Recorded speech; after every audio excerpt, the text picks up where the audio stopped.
So some of you may be familiar with E.H. Carr. If you're not, E.H. Carr, again, early 20th century, he was a Brit, he was a diplomat, he was an intellectual. He wrote one of the most important mid-20th century books called The 20 Years Crisis. It was a diagnosis from his perspective of what went wrong with the expectations of peace coming out of World War I. And he is remembered as, a hardcore realist, and those feckless liberals making all these gross mistakes. They let Hitler rise without opposition, and therefore World War II.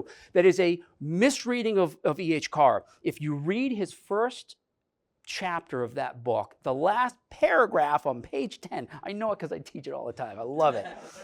It's so wise. He makes this argument that international relations emerges as a field of study out of the wreckage of World War I. And it looked at war as a disease, and we need to bring the scientific method to the study of the causes of war to diagnose and then treat and cure this cancer.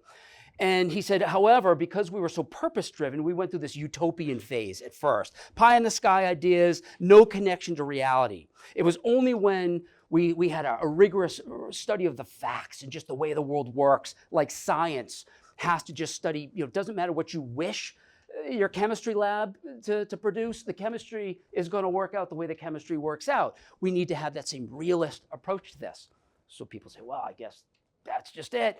You throw up your hands, the world is the way it is. But he ends it by saying, utopianism is a necessary corrective to what he calls, quote unquote, the barrenness of realism.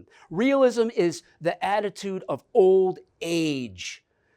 And you can never give up the sense of human progress coming from this deliberate interaction between studying the world the way it is and being wise enough to recognize that here are the things that we can't change. But man, always looking for opportunities to say, no, these things are manipulable. We can shape these. We can shape behaviors and incentives. And let's never just throw up our hands and say, it's etched in stone, adapt or die. So E.H. Carr, and it's an enduring tension between the two. We'll never get away from it.